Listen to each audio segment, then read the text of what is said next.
Alright guys, real quick, I want to show you this truck. This is going to be the before. I'm hoping to do an after. We're not finishing this one, but this one's for Laddie Singh out of California. And it's always fun to do the before videos because you get a good idea of what the truck is before and after. And he is going to do some super special work on this thing. I can't wait to see it when it's done.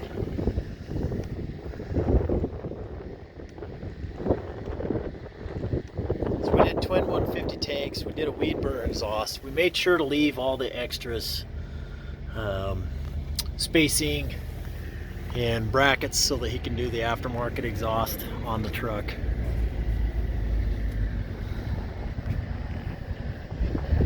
And a special color that we did on this frame. And I know the video is not going to do it much justice. It's going to look more yellow. But honestly, it's more of a neon green. I would say if you were to really choose a color, it's more like an avocado green frame on there. So I think we did a 290 or 295 wheelbase on this one. Low air leaf, car hauler front end. Lots of goodies. We did the valve setup.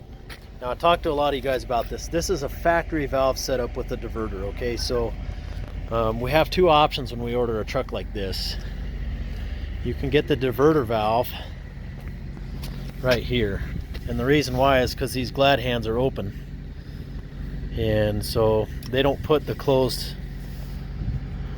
locking fittings like the air compressor fittings like what a lot of you guys are running with the California mounts. So this is the option. So we can either do it like this, or we can just bring the air lines back to this point or right back to behind the sleeper, and then we have to finish plumbing it when it gets here to the tail end of the truck. So you can see where the weed burner comes out. But you guys can use your imagination on here, but there's going to be some pretty wild stuff happening on this truck. We did the old school air cleaners.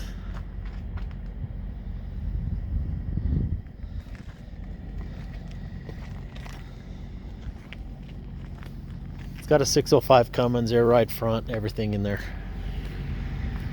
All the pre-wire for the lighting, the bumpers.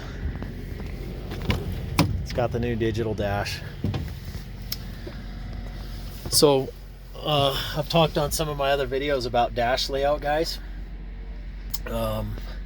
This is the other option. So you can see we only did one section of 4, and I was originally told that we could actually do 16 full gauges from Peterbilt. The problem is that the last and final gauge wasn't available because it has to be for like a pusher axle. That's the only other gauge. So we left it blank, and there's a parameter kit. I know a lot of guys like to get their parameters and stuff put in there, so I think that there might be another gauge coming in there. If not, it'd be a good phone mount spot.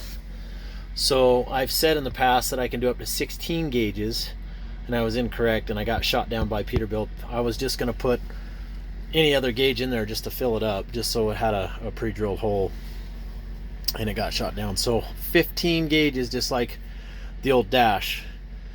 Now, where that space will be if you order it like this configuration, you never know, because at the factory these guys pick and choose where and which gauges go into which slots. The good part is these, believe it or not, are digital gauges. So in many cases we just have to pull the dash apart, relocate the gauges to where you guys like them.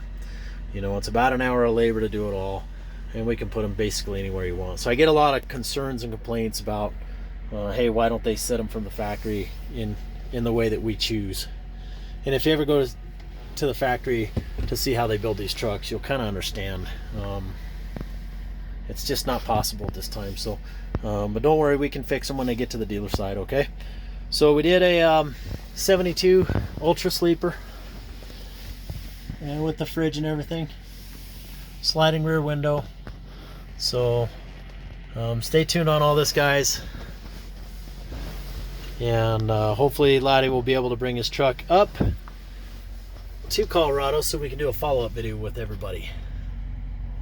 So we hope you're all staying safe out there, and hope you guys have a great holiday season, and we'll talk to you soon. Stay safe, everybody.